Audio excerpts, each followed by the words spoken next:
Hey guys, this is Tango, and today I'm joined by my good friend Impulse. Hello, everyone. What we have for you is a villager trading hall that we've been working on together. Now, the basic idea is you create a room where villagers are automatically collecting in these trade booths for you to trade with. So you simply trade with villagers as you normally would, but once they have a trade that you don't want anymore or one that just simply never appealed to you, you can just give them the boot.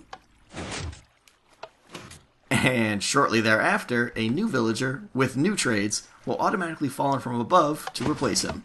Just like that. So, here's how it works. First, the villagers are going to enter from here, swim up this water elevator, and onto this water track above. Now, as you can see, each of the trade booths below has a drop hole above it. So, as the villagers come up from the water elevator, they're going to drop in the first hole that they encounter. And when they do, they're going to trigger a tripwire, which in turn is going to pull back that open fence gate and close the hole below it. And as you can see, the water is then going to freely flow over that one and onto the next one for the next villager to fall into. And it's going to continue on this way until your entire trading hall is filled up. So now, of course, you are free to trade with whichever of these crazy looking villagers you want. I don't think so. Wait, no, don't, wait, don't, no! Whenever you dispose of a villager, the open fence gate above him is going to be pushed back across the water track, which is going to then block the water stream coming by. And you'll also notice that the block below the fence gate is going to be retracted, which opens the hole into the trading booth that was just left open by the guy you got rid of. So the next villager that comes along is going to automatically retake his spot. So the real beauty of this system here is that your trading booths can become vacated in any order at any time, and the trading hall is going to keep them all filled up with new villagers offering brand new trades. So here's a good view of what's going on behind the scenes. As you can see, the footprint is pretty good. It doesn't go back too far, and the redstone is fairly compact. So what I'm going to do now is hand things over to Impulse, and he's going to take you through how to build all this. Okay, so I went ahead and dug out a little area here just so that you guys can see better. And this floor here basically represents what would be the floor of your villager trading hall. And we're going to go to the edge of that floor and knock out a block here, put some redstone dust on it, and put a block on top of that and a button on the front. Then we're going to fly around to the back side here, that block with the redstone dust. You're going to put a redstone torch and then a wire coming off of that going into a solid block. On the back side of that solid block, go ahead and put a redstone torch, and then a block on top of that, and another one behind that. On top of that block, go ahead and put a redstone torch, come around to the front here, get a sticky piston out, put it on the side of that redstone torch, and then on front of that, you're going to put up some soul sand. Come back to the back here, go ahead and put some redstone dust next to that torch, and then you're going to get a regular piston this time, facing backwards, put it on top of that sticky piston. Come back here where that redstone dust is. That's going to be facing into a block there. And on top of that block is a redstone torch. Then you're going to put a block on the side of that redstone torch and also one on top of it. And on the one on the side, put a redstone repeater. That's going to be going into that block there, and you want to put redstone on top of that block. And then next to that redstone, another solid block. On the back side of that solid block, go ahead and put a torch. We're going to come back over here to these pistons. On top of that regular piston there, go ahead and put a block and hang off the side of it another redstone torch, and then some redstone dust on top of that. And then on top of this redstone torch here on the top here, we're going to put a solid block and another one next to it. And we're going to come over here and we're going to get two sticky pistons just right on top of each other. On the bottom one, you're just going to put a solid block. And then we're going to come around to the side of the top one here, and perpendicular to it, put a fence gate. Make sure you go ahead and open that up right now. And then we're going to come back to the back here, put some redstone dust on the back side. Put a solid block next to that with a torch on top of it. And then you're going to want a half slab. We're going to do an upside down half slab off the back of that top sticky piston. And then a block on top of that torch and redstone dust on top of the half slab. Okay, so now we're going to build up the front side of the villager trading booth. And to get things started, we're going to do the back wall. So you want to do a solid block on either side of that piston arm like so. And then continue to build it up with any block of your choice just like that. Down here next to the button, go ahead and place a couple chests on either side. Those are optional. You can do solid blocks there if you like. And on top of those, go ahead and do half slabs all the way around, making sure you do not cover up the soul sand there. And then on top of the wall right here, place 3 blocks sticking out just like that. And on that block right there, put the tripwire hook. Underneath, put some stairs. Go around to the other side, do the same thing in that gap. And then on the back side of here, you want to build up so that you can put a tripwire hook right there and connect it up with string. Go up a little further here where the sticky piston is with the solid block in front, and we're going to make that into a ring just like below with solid blocks all the way around. On top of that, we're going to build up walls. This will basically be the retaining wall for the water track. Alright guys, we went ahead and built 6 of these out and connected them all together just so you could see how it's done.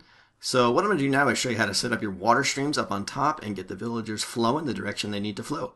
So in this example here, we're going to have the water go down and turn to the right. In the existing example that we had set up, the water went down and turned to the left, and we're just kind of switching it up here to show you that it's flexible and that the streams can go either way. You can design your room any way you want in any layout.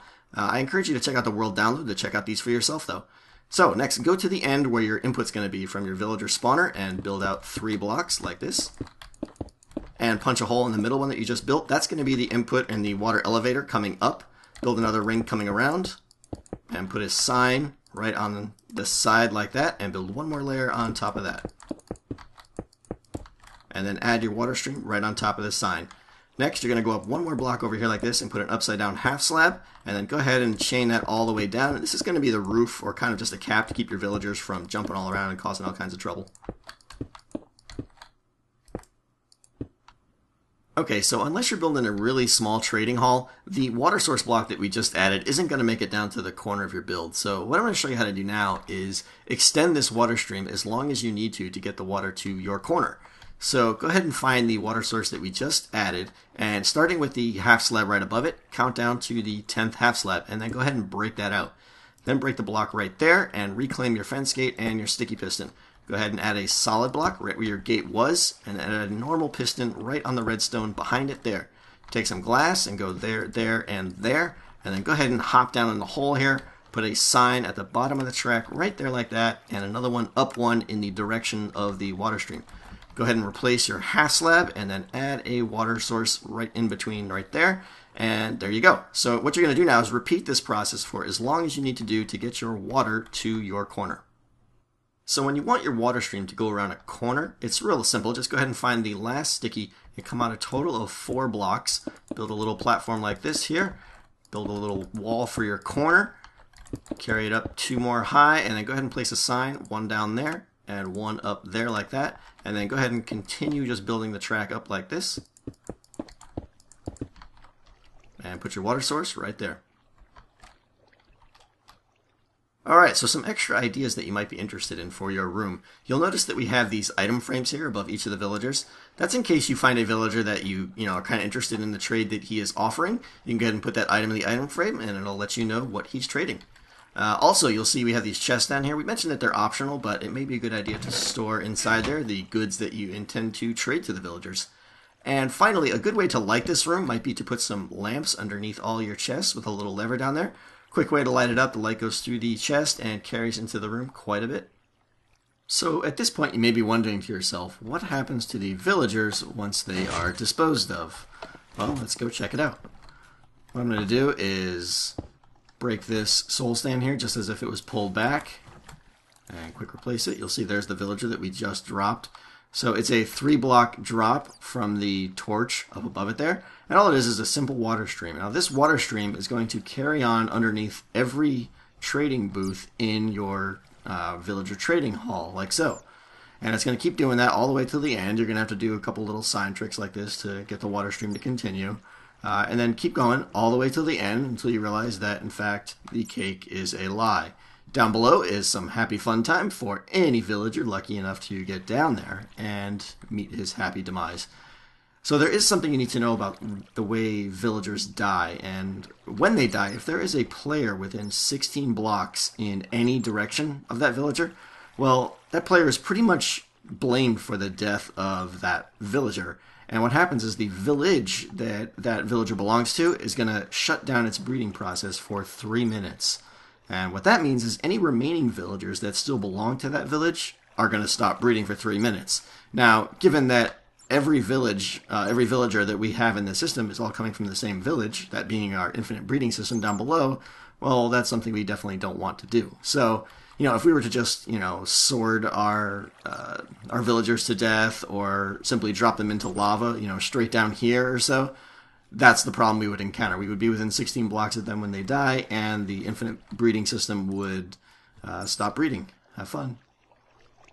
Alright, so the next thing that I want to show you now is the infinite villager spawner down below real quick. And that is the source of villagers coming up this water elevator here. Now, in this particular design, it happens to be right down here below this glass block, so let's drop down and check it out.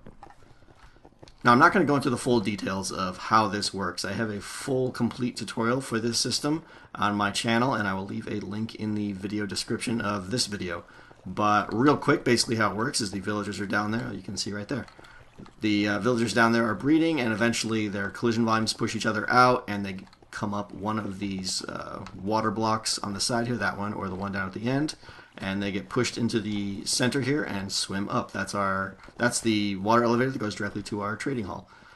So one of the real hidden beauties of this particular design is that only adult villagers are going to be spawned.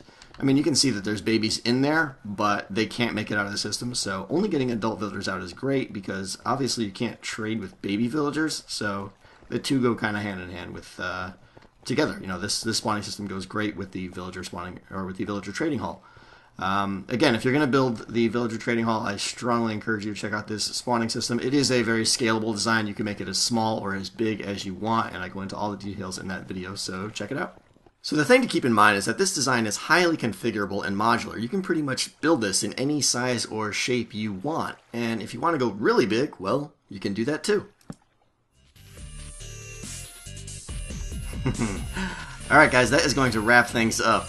Impulse, thanks so much for joining me and collaborating with me on this build. Yeah, most definitely, man. It was a lot of fun. Alright guys, if you haven't checked out Impulse's channel, I strongly encourage you to do that. He's got a lot of great tutorials on automated farming, and he's got a technical LP which is very interesting and very entertaining. See you guys later.